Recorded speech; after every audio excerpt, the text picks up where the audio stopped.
Good evening, everybody. What is up, and welcome back to Gone Digging Live from the Relic Room. I hope everybody's had a great week. I know I've had a great week myself, and really excited to hang out with 22 of my closest friends. Man, it's been super busy.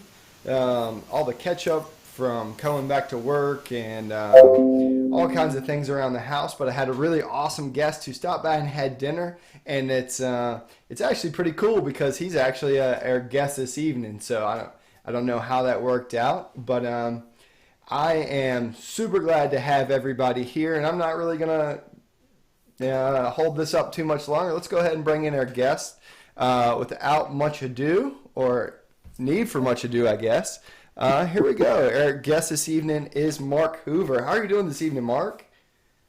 Hey, Matt, I'm doing great. How you doing? I am super excited to have you here. And so for folks who would like to know the backstory, we actually got to hang out this week. We did. I mean, I don't know how it worked out, except I'm going to tell everybody that I decided to vet you before I came on and let you interview me for your show. So I had to come to Virginia and spend time in the Relics Room. I guess I'm the first one to do that, right? Yeah, absolutely, man. And it's really cool that you got to come hang out. We could sit around and talk relics. I mean, obviously we could have probably talked relics well into the night, but you were the first person to come and hang out in the Relic Room, even prior to a show, or actually, I think even after a show. Absolutely excited to have you in this evening. And before we get started, we have anybody who's gonna ask a question, please use @GoneDigging, and I'll try to get to it as we go. But if you ask a certain question, Marc, you've got something you want to throw out in the chat if you ask the right question. Well, if somebody asks the right question and you know what it is, and only you, we'll give them a 1-ounce silver prospector coin. So, all they have to do is ask the right question, and we'll send it off to them if they're the first one to ask the right question. There you go. Cool. And we're gonna try to follow that as we go. If not, it's gonna go into probably something we're gonna talk about at the end of the show. Right. But let's start from the beginning, Marc. So you've always been interested in history and things like that. When did you get into metal detecting and so heavily into the metal detecting community as you are now?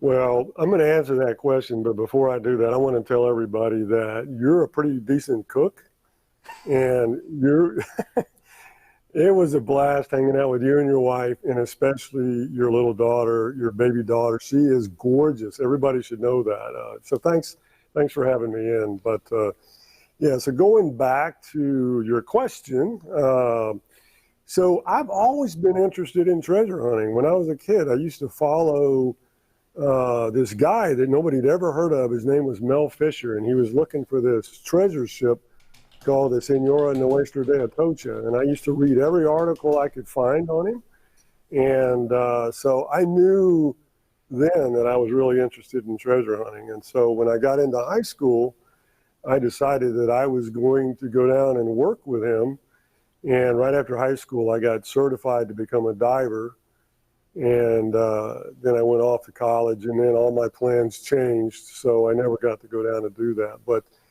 I got my first detector in 2011. I knew this guy that had bought a piece of property up in Kentucky, and it bordered on the National Forest, but the property itself was part of the old Hatfields and McCoy's property.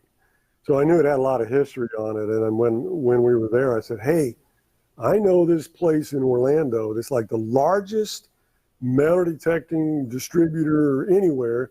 Let's go get us some metal detectors and come back to Kentucky. So the day we planned to do that, I showed up and he didn't. And I spent all the day at Kellyco, and I bought my first detector, a Garrett AT Pro, and that was in 2011. So go ahead. Did you get to go out and hunt that Hatfield and McCoy property? Never went back. Oh my God. Never got to go back, and he never got a detector. So I took the detector over onto the beach for about the next 3 months. Had no idea what I was doing. Found coins, found little crosses, found some silver, and then after about 3 months, I just gave it up, and I set the detector aside for about 5 years. And then my wife told me I had to get a hobby. Was it? And I think a lot of folks find themselves in that kind of go out gung ho. You get something, and then it kind of goes off to the side. Was there one thing that kind of pushed you that way, or did you lose interest because you hadn't found anything? Well, I think part of it was I was doing it by myself, which I enjoyed. But I think if you're doing it with other like-minded people and you're part of a group, you're learning. You're not just doing the same thing over and over. And I think that's what I was missing. And so, after doing it for a few months, being busy with work, travel, family, just kind of set it off to the side. And then my wife said, you really need to get a hobby. And so I ended up getting two hobbies. One of them was I said, look, I'm going to go check out this metal detecting club here in Orlando, but I'm only going to go if you go with me. So she wasn't that interested, but she went with me. And now she's like everybody's best friend in the club. But I did that. And then I went out and I was golfing every Sunday afternoon for 9 holes just to do something, just for a hobby. But eventually the metal detecting took over that, so I don't golf anymore. I just do all treasure hunting, metal detecting. That's cool, man. So and to go back, did you ever get to work for Mel Fisher? I never did, but Did you get to meet him? I never met him either.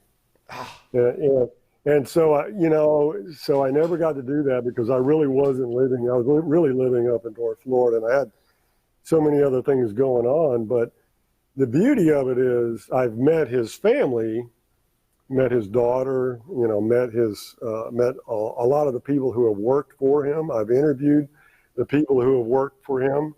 And so I've gotten to know Mel Fisher through the stories of everybody else that I've talked to and spent time with.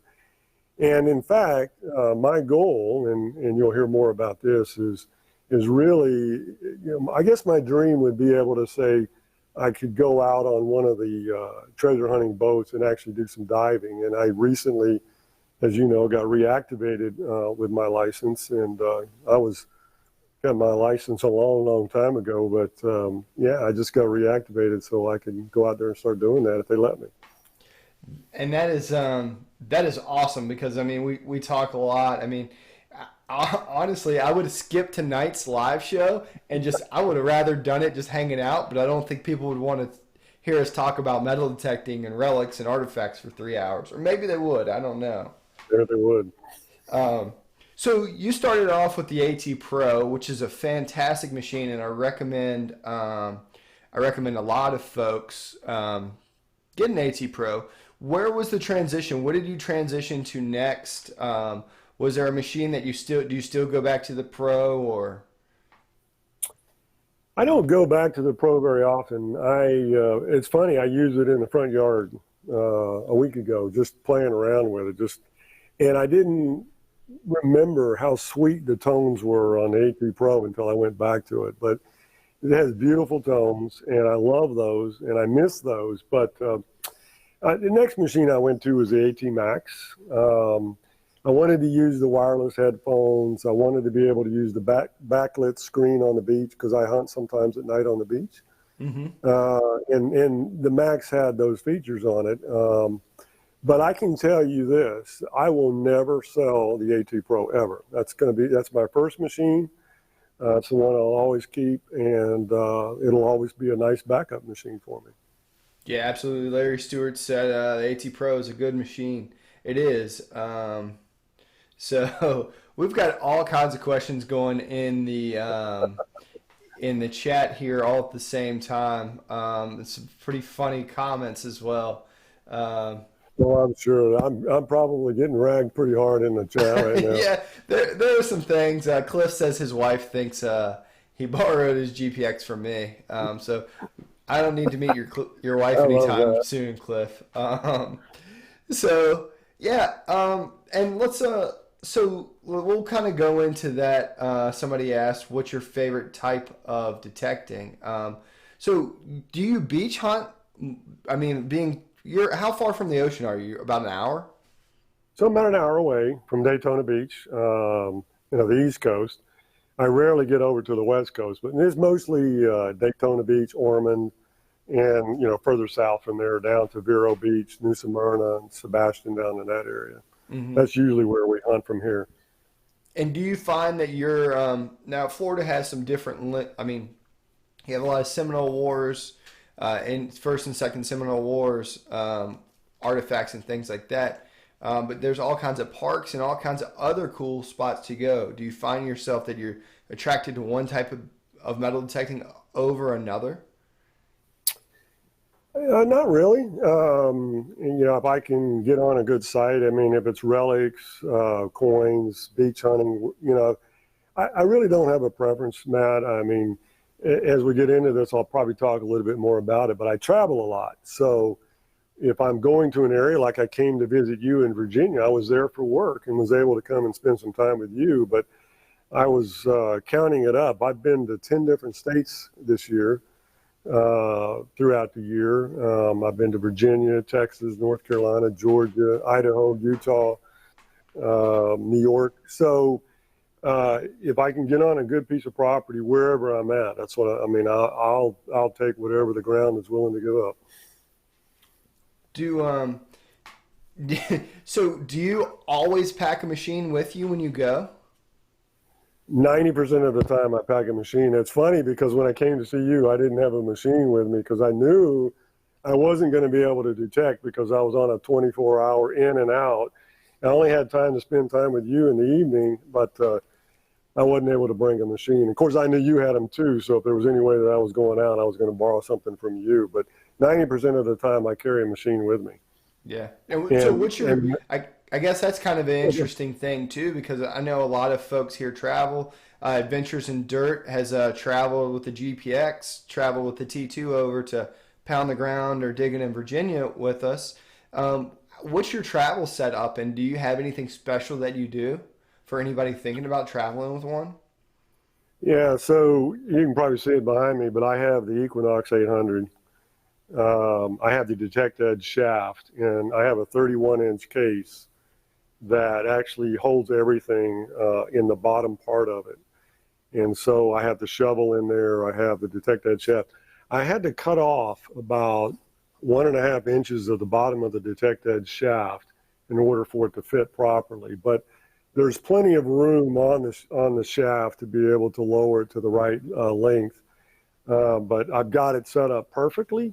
I put all of that stuff in the bottom, and then I zip that up, and then in the top I put everything else, my clothes and everything else that I need for the trip. So it's kind of Yeah. like a rolling, and that's the way I set it up. And so is and that's a check on because it's 31 inches, right? Yeah, well, no, I actually check it into luggage, and I have to pick it up at baggage claim. And do you ever get have you ever got any slack about having it or any question about what it is? I've never had any problems with the metal detector ever.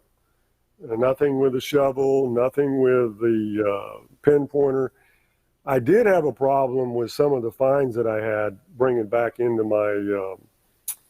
I had a backpack, and I was at Rush to the Rockies a couple of years ago. I think it was in 2018, 2017.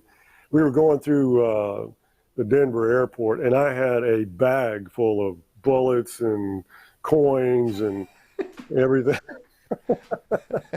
And so the guy, he couldn't find him because I had it in a secret compartment. I said, I think I know what you're looking for. And I opened it up, or I showed him where it was. And he lifted the bag up and he said, what in the world is this? And I said, well, those are metal detecting finds. Would you believe I did really well? And he looked at me and he looked at the bag and he threw it back in the bag and said, all right, go out, go on. And that's That's the only travel story I have in terms of getting stopped by TSA.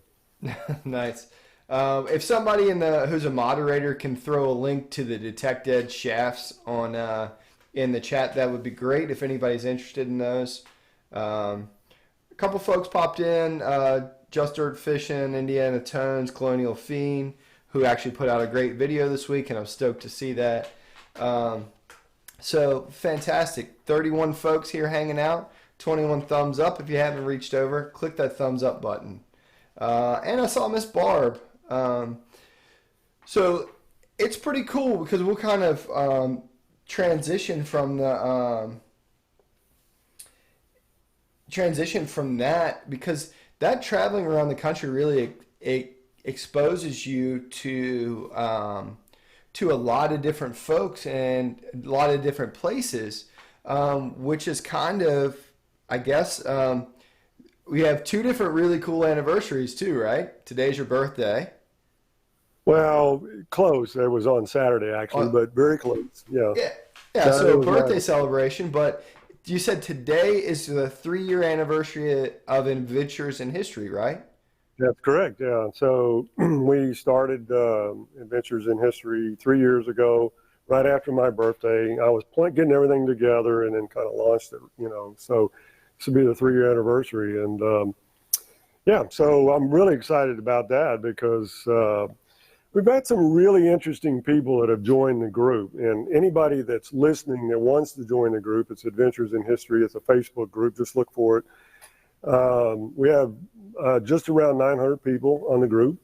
But what I really like about it, and it's similar to what you and I talked about, it's not so much how many people are in a group. It's really the interaction of the people in the group, sharing similar values. And I really love exploration, history, adventure, of course, recovering things. So we've got a really interesting group of people that have joined Adventures in History. Treasure hunters, metal detectorists, people that do a lot of exploration. So I'm thrilled with the people that have joined the group and have contributed to what we do. And of course, there's some people who contribute more than others. And for example, there's a gentleman who's been contributing pretty much since the beginning. His name is Patrick Yanenton. And we interviewed him on Relics Radio, and he's a treasure hunter. He did work with Mel Fisher, and he did work with the treasure divers off of the Etocha. So he has some great stories, and he's always sharing beautiful photography and stories on Adventures in History. And I think the other thing I want to mention too is we've kind of created Adventures in History as more of a sister Facebook group to Relics Radio. So Loy Milan, Digging with Seven, whose show you were working on last night with it. What's the magazine? American Digger Magazine, which you're on, Yeah. which you're in. So Loy does these beautiful history clips, these 3-minute history clips, and he shares those every Friday morning on Adventures in History. So you can always go to Adventures in History and see those. And I love that contribution that he puts out there. So, yeah. Yeah, and that's a really neat thing. What I like about your group and what you do, it's not exclusive, it's inclusive, and it's inclusive to everyone who's on the group, but it's also inclusive to anything that you do, whether it's arrowheads or bottles or you're a treasure diver looking for the 1715 fleet. I think that's really neat because a lot of these Facebook groups are very specific to Civil War artifacts or to whatever. And, like me, I think we both have a lot in common. There's about 100 people. In fact, there's 34 folks who are in the chat right now that wish I lived much closer to, because I like it all. I like the bottle digging, the gold. I have a dream of finding a 1715 item. It may never happen, but it's certainly a fun dream to have. Well, you've already found a gold coin, so you don't get anything else.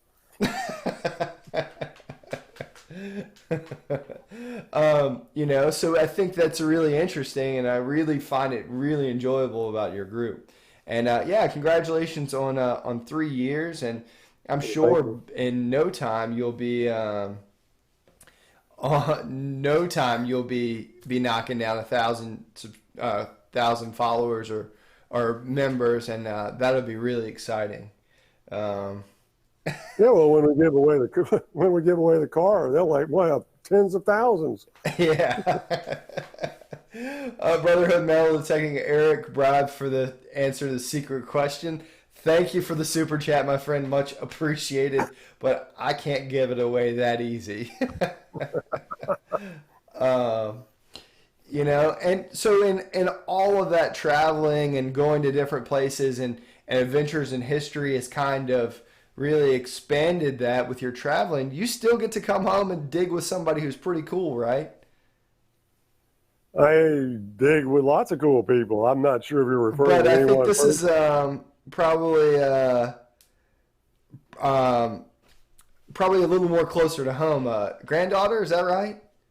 Yeah, yeah. So I have four grandkids. My two oldest grandkids both metal detect. They love it. They both have Go Find 60s. And so my granddaughter, Solo, and people have seen pictures of her. She's 11. She loves to metal detect, especially on the beach. My grandson, who's 11, he likes to metal detect as well. So, yeah, I mean, I love taking them out, and my goal is really to give them a love for exploration, finding things, history, and they've shared things with me. One time, my granddaughter went to school, and she was telling them about metal detecting, and they all said, "Well, girls don't metal detect," and she said, "Oh yeah, they do." And then she pulled a buffalo nickel out of her pocket and showed everybody, and their eyes all lit up like, "Oh my, look at that!" So they love doing it, and I love taking them when we have the opportunity to go with me.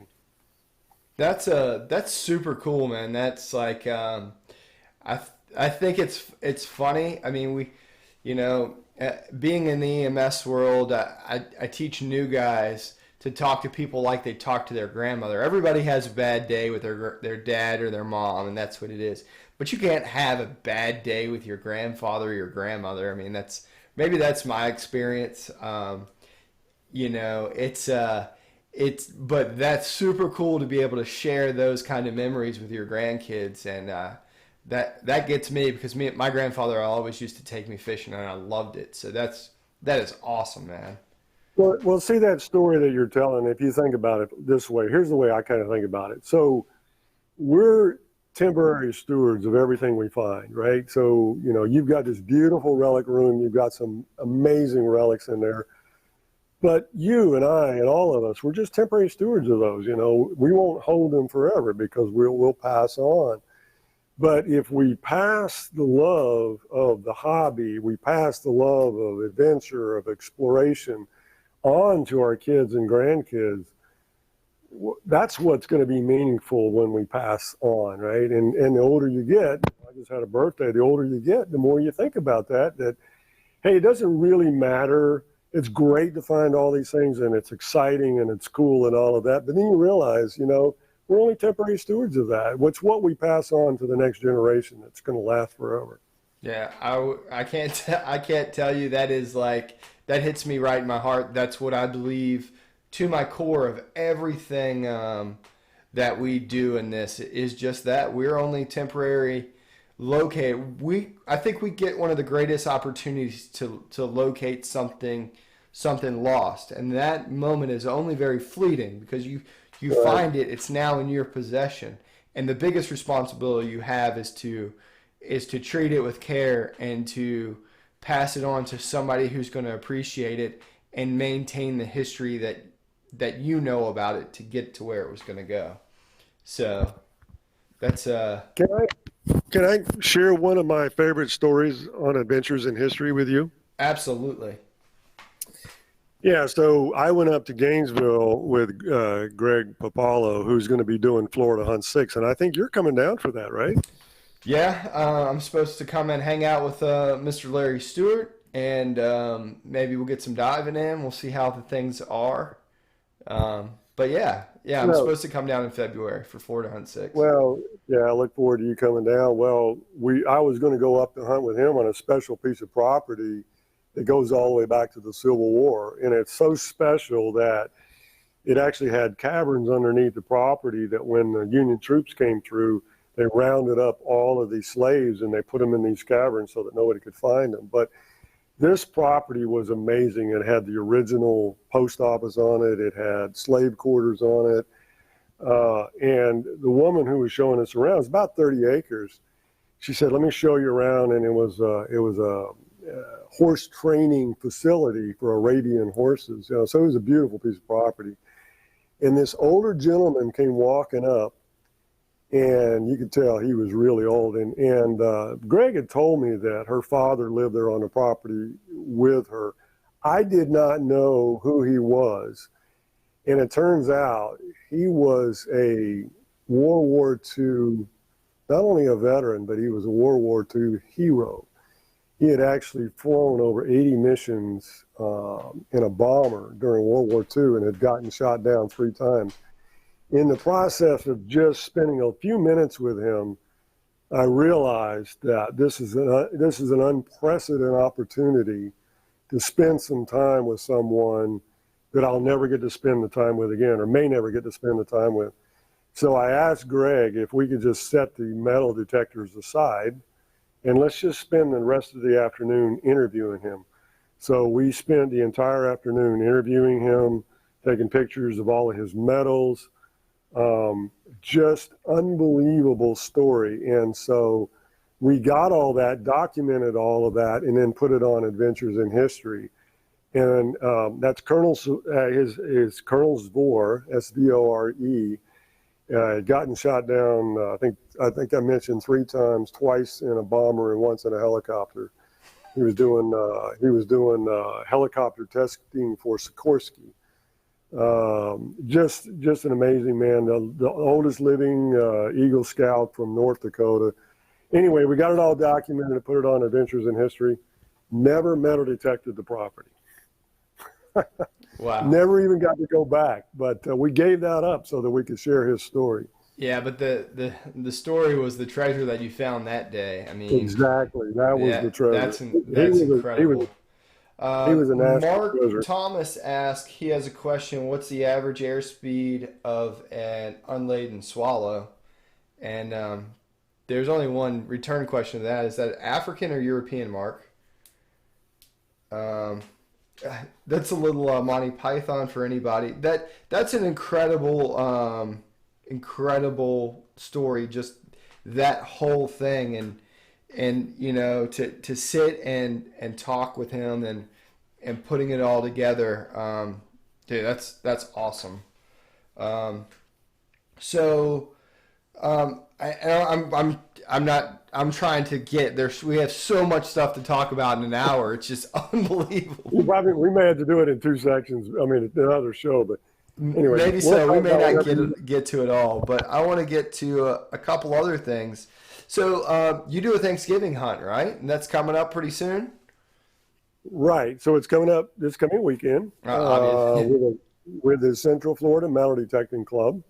And I'm an officer. I'm the second vice president. And it's something that my wife and I actually thought about last year, incorporating a hunt with a charity. And so we support a charity, or we've been supporting a charity for a few years now called Esther. And it's a single mother's outreach. And being a member of the club and supporting this charity, we thought, well, let's just see if the club would be interested in joining us in supporting this at this outreach. And it was unbelievable when we threw the idea out to the club last year. Our club ended up sponsoring 40 kids for Christmas. We bought all their Christmas presents. We didn't ask for any money. $1,200 was donated. And we collected food for Thanksgiving and Christmas, because a lot of people don't realize during the holidays is the greatest need for food. And when the kids, these single mothers are out of school, sometimes they only get one meal a day because a lot of times they get their meals at school. So Christmas, Thanksgiving week, they may not have as much food. So we collected food during the hunt, and that was the admission fee. So we did that last year, and it was wildly successful. So this year, Kellyco, the Central Florida Melody Detecting Club, and Mine Lab all got together, and we're going to put on a Thanksgiving hunt at the beach on Saturday and also on Friday night at a location close to where we meet. And the admission fee is 3 cans of food for each person. You can bring more. And so we'll collect all that food and any money that anybody wants to donate. And they're going to give away an Excalibur, a Vanquish, Go Finds. Mine Lab is just jumping in and just really going all out. We're just thrilled with what they're doing. And they're bringing Gary Drayton to the event. So, Gary Drayton from the Curse of Oak Island is going to be there. And he came to our hunt in April, and he's just an amazing person. We're delighted to have him. Debbie Smakowski from Mine Lab will be there. So we're going all out this year. The entire state of Florida, anybody in any club in the state of Florida is welcome to come and be a part of it. And if you come, you get an opportunity to win some really nice prizes, and you're going to help some single mothers who struggle. You'll help those single mothers in the process. That's awesome, man. I love that, and I'd love to do that whole charity thing. I love the whole aspect of all that. That's fantastic, man.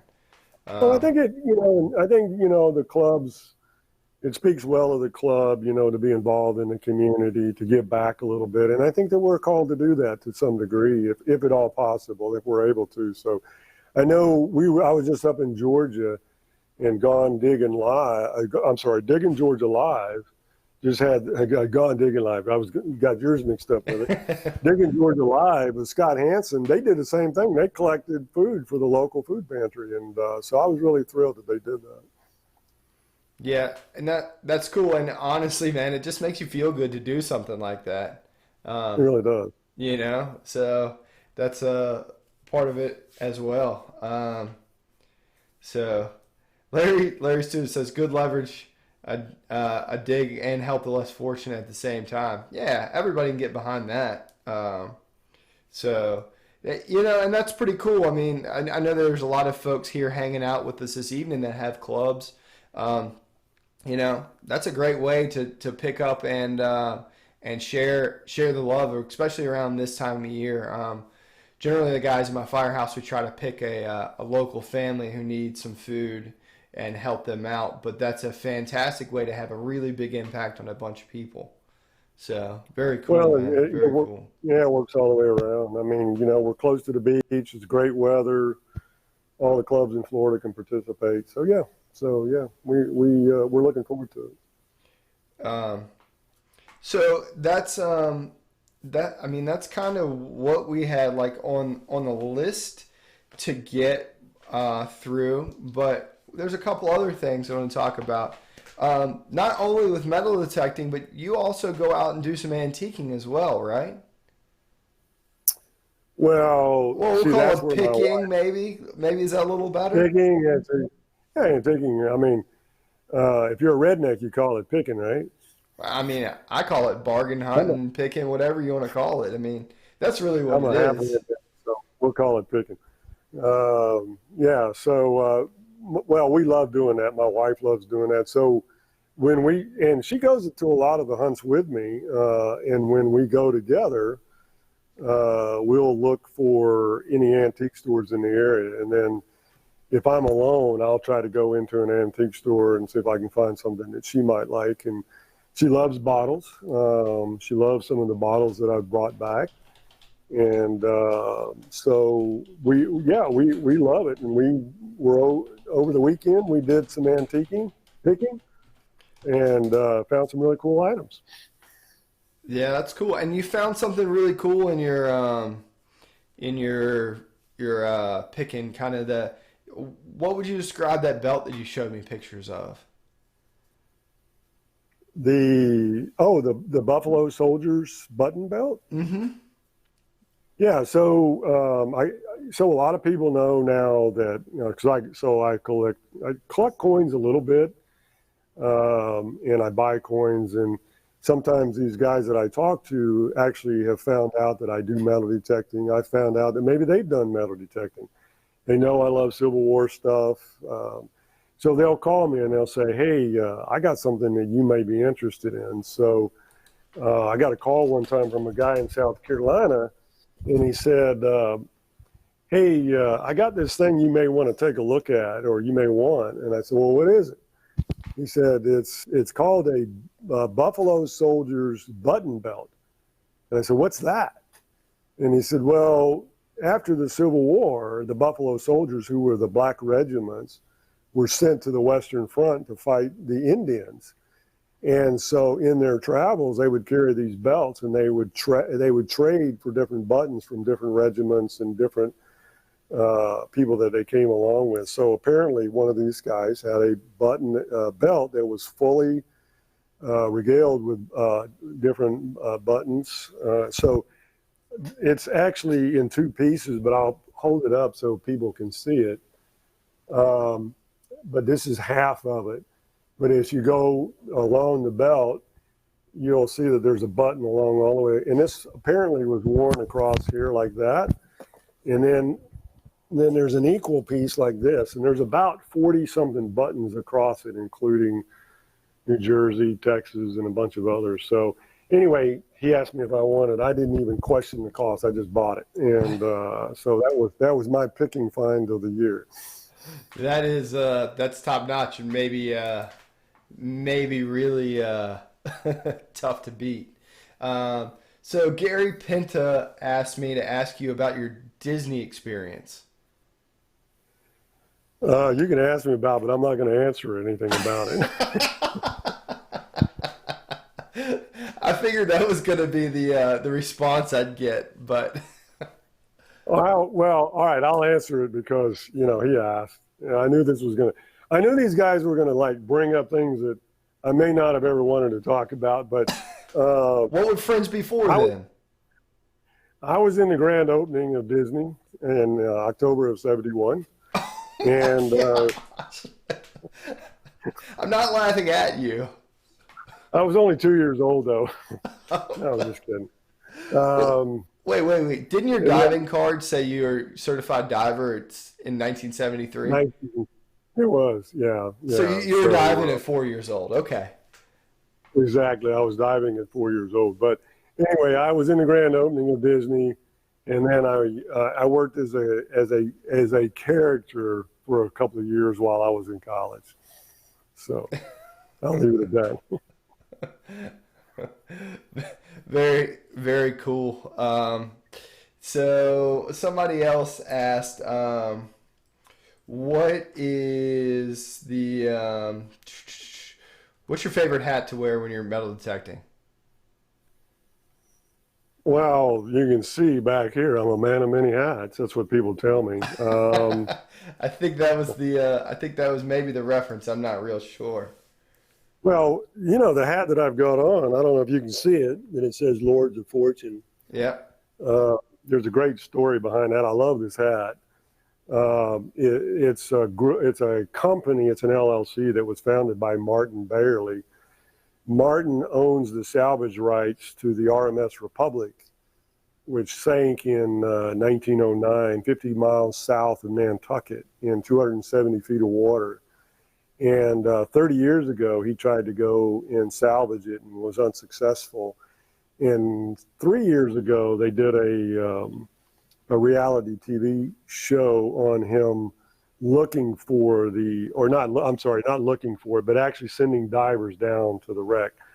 They didn't have enough money or enough equipment to really do the right kind of work to salvage it. But the title of the reality show was called A Billion Dollar Wreck.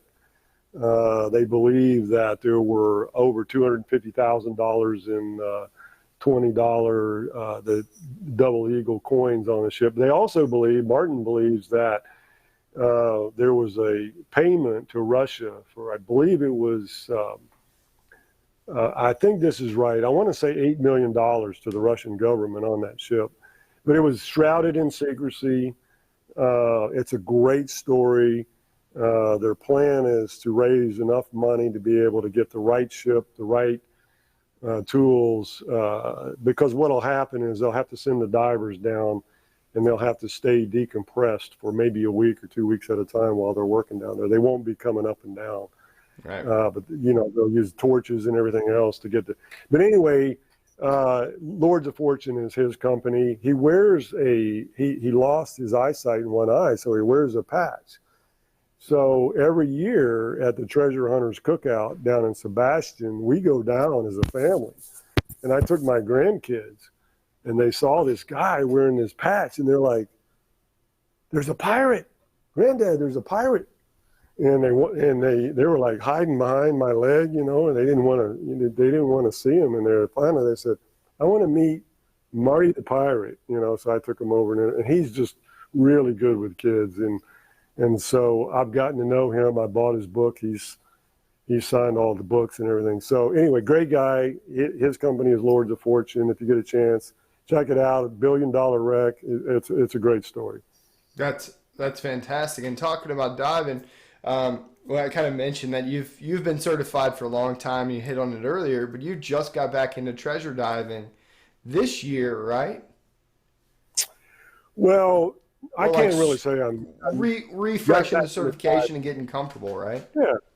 Yeah. So they call it reactivating your license. And so one of the guys in our club that Gary and I are close to, and everybody, when I reference Gary, that's Gary Penta, mydetecting.com, who does all the miniatures. I was going to show you this here in a minute, but one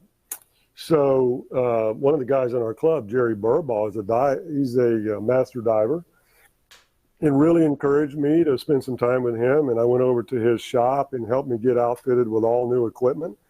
And so if you go back 30 or 40 years and you look now at the equipment that we have today, even if you've been diving all that time, you need to get reacclimated to all of that new equipment, the computers and all the stuff they have today, which is so far superior than what we had back then. So Jerry and Gary both really encouraged me. Gary just got his certification, and so we started diving. And so my goal in next summer would be to actually spend some time with some of the folks that go out on the treasure ships and see if they'll let me dive with them on some of the treasure wrecks. That would be absolutely fantastic. And that little miniature you have there is a... Yeah, I was going to show everybody. This is a lot of people have seen Gary's work. This is a little bottle that Gary made to commemorate me getting back into diving, and it's two divers going down. And you probably can't see it as well because of the lighting, but it lights up.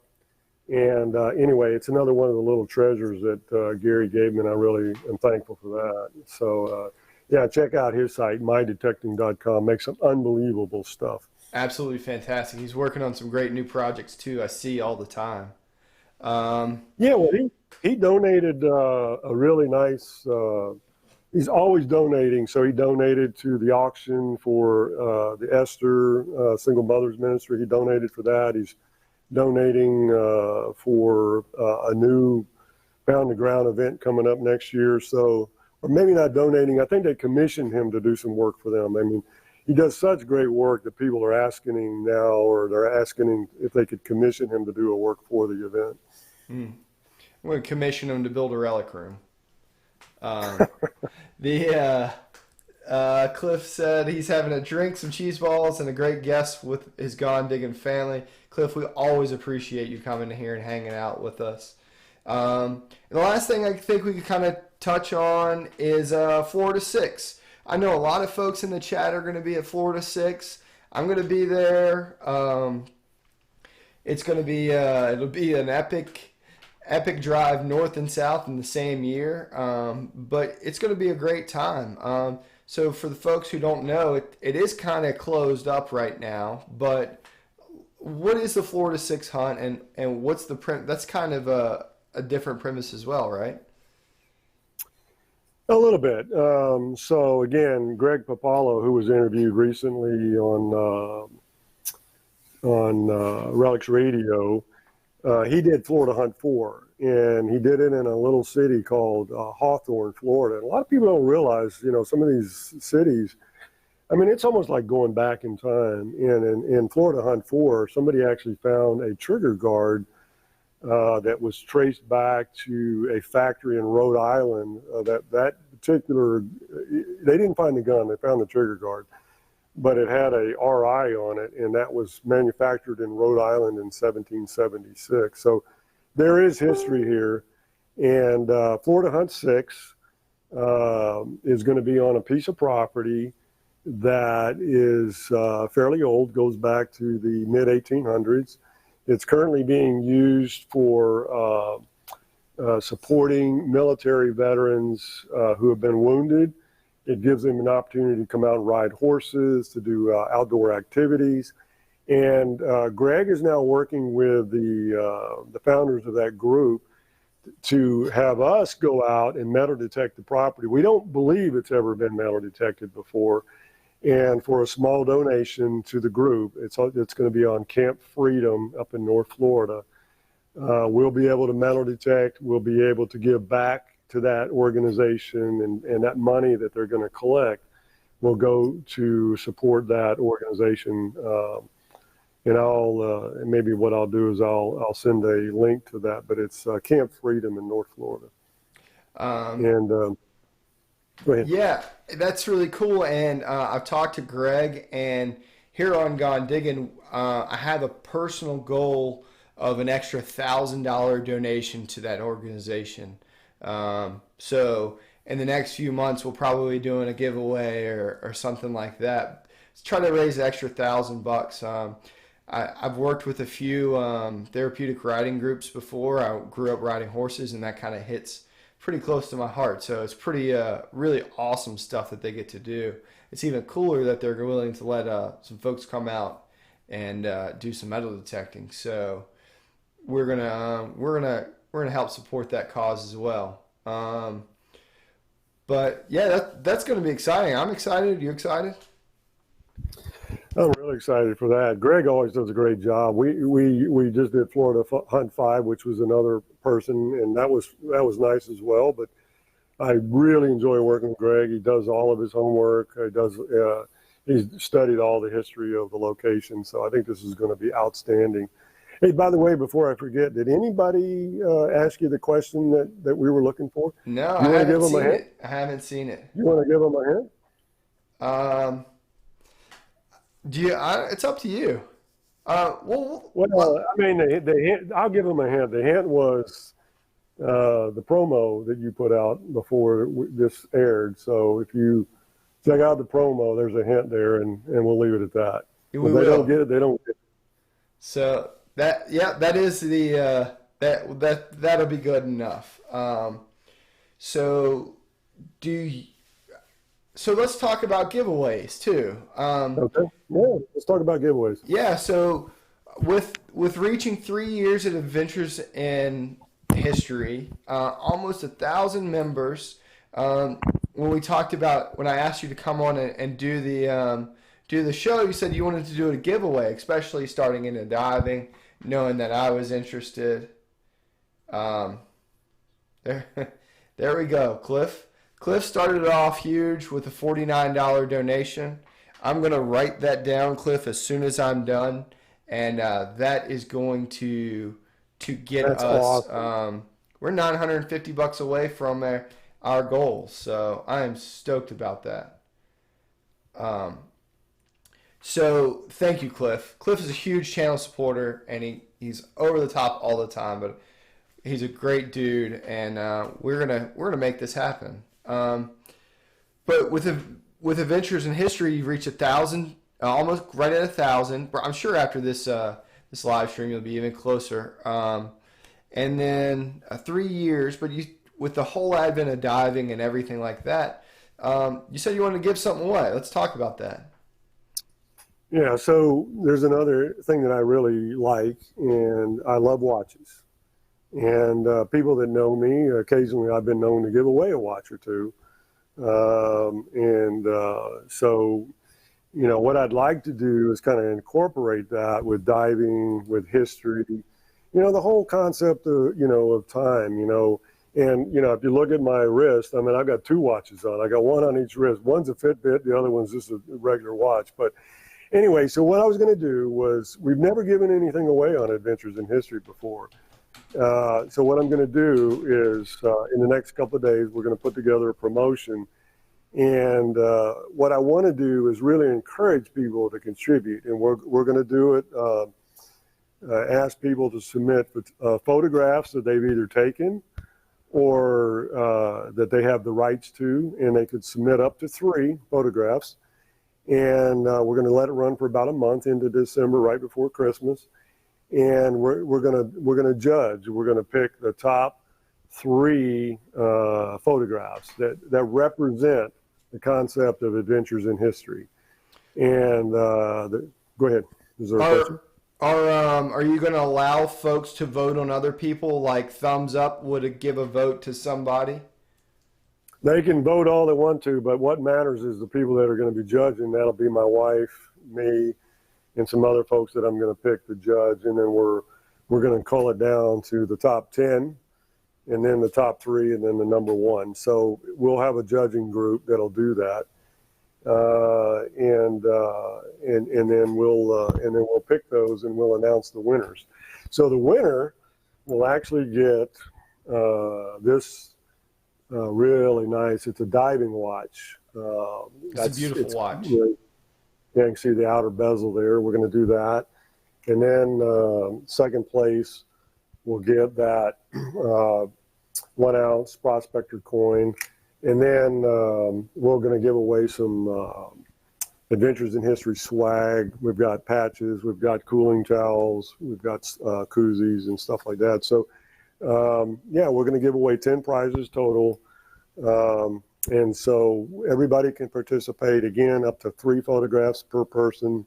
People can click on them, like them, make comments, whatever you want to do, but then we'll judge all of those photographs. And the last caveat to that is, if they submit the picture, I want to use those pictures throughout the rest of the year, kind of highlighting those photographs throughout the rest of the year of winning. So, and then maybe next year we'll do a contest for a writing contest or something like that. But this will be our first giveaway. So very cool. Huge shout out to Kay's Digging It for the donation. This is going to be awesome. We're going to reach $1,000 in no time. When we get to, I'm going to probably do a live stream on this. And when we get to it, I will put up a PayPal link, and it'll help us out a little bit more. But thank you, Cliff and Kay. I even saw a commitment to Barb Connell for $50 as well. So awesome. That's awesome. Yeah. Thanks, everyone. Yeah, that is fantastic. We'll we're gonna make that place a little bit better. This giveaway is going to be fantastic. I think it's going to be really cool. Everybody loves to metal detect or look for treasure, but everybody likes photography as well, and I think that's a cool interaction to put that up on Adventures in History, and I appreciate you rolling that out here on Gone Digging as well. Well, thanks for letting me do that. So. And not just that, some other great prizes as well. So it just won't be for first place, but second, third, and then on down for the top 10. So that's great, man. It's going to be awesome. And hey, somebody's going to get a great watch and some good, at least good swag. Before I forget, Mr. Adventures in Dirt asked, "What's the name of the dog in the thumbnail?" Are you serious? Yeah, and he was the first. All right. The dog's name is Bo. Bo is a rescue dog that we rescued 10 years ago, and he's my buddy. So you saw the picture, and we actually had 2, one black, one white. We lost the other one last year, Boo and Bo. And Boo was my dog for 14 years, and now we have Bo. So that's who that is. Awesome. So if he will PM me, I will send him that coin. Yeah, PM me with his. absolutely. So DK, get jump over and send Mark a message, and we've knocked down exactly an hour right now. That happened a lot quicker than you thought, huh? Oh yeah. Well, I'm used to it. I mean, I know how this goes, but I want to mention one thing before we get off here, before I forget. So Thursday night, a lot of people know that I booked a lot of the guests for Relics Radio on Thursday night. I'm pulling back on that a little bit because my work has increased dramatically, and one of my family members, my brother, had some health issues, so I've had to back off a little bit from booking guests. But Thursday night, Relics Radio is going to have a very special guest. He's a friend of mine. He's a member of our club. He's 80 years old. His name is George Landgrab. He's been diving for 50 years. He's been diving. Unbelievable stories. He dove in Lake Erie. He's got some treasure stories from up there. If you guys aren't doing anything Thursday night at 8 o'clock, join Relics Radio. You're going to hear an amazing guest, George Landgrab. Check him out. I think you'll be glad you did. Absolutely. We will definitely check that out. I'd like to say, Mark, thanks for coming and hanging out with us. Thanks for hanging out in person. I had an absolute blast, and this is just an extension of that great time we had the other evening. Anything else you want to tell everybody? Well, look, Matt, I'm humbled. I think this is the greatest hobby. I love meeting people, the people that you've had in your group. A wonderful group of people that have, that they're always giving back. We're always seeing that. So I'm humbled to be here with you. Thank you so much for having me on. I'm delighted to be here. If any, as I think I told you, my motto is have adventure, will travel. If anybody who's listening has an adventure and you're looking for somebody to go on it with you, give me a call, give me a message. I'm all about adventure. I'll be more than happy to travel if I'm able to and come spend some time with you. Yeah, awesome. And you're always welcome here in Virginia. You always have a place to dig. So dig or dive, whatever you want to do. Right, Ohio Relic Hunter said, "Night all, great guest. Bring him back." So maybe we can see you back sometime next year. All right, that sounds great. All right, thanks, Matt. I appreciate it. All right, well, I'm going to slide you off to the side here, and we're going to close this out. So thanks again to Mark. Absolutely fantastic guest. Great dude. Tons of stories. His group is Adventures in History. It is fantastic. You need to go over there and check it out. Be a part of his giveaway for that great watch. Submit a couple photos. And then look for him at some of these upcoming hunts, whether it's his club hunt here coming up just after Thanksgiving or at the Florida 6 hunt in February. I want to give a big shout out to Cliff and Kay for helping fire up this donation thing we're going to do in the next few months. It is going to hopefully at least bring a little bit more money to a great organization that helps people in need. So I would like to personally thank each and every one of you for stopping in here in the Relic Room and hanging out with me and Mark. We've had a fantastic evening, and if it wouldn't be nearly as good if it wasn't for y'all. So as things go, I hope that you have a great week next week. I hope you're able to get out and find some history. And always, if you can't get out and find some history, go out and make some history. And hey, let's go change the world. My name is Matt. This is Gone Digging live from the Relic Room. And we'll see you right here.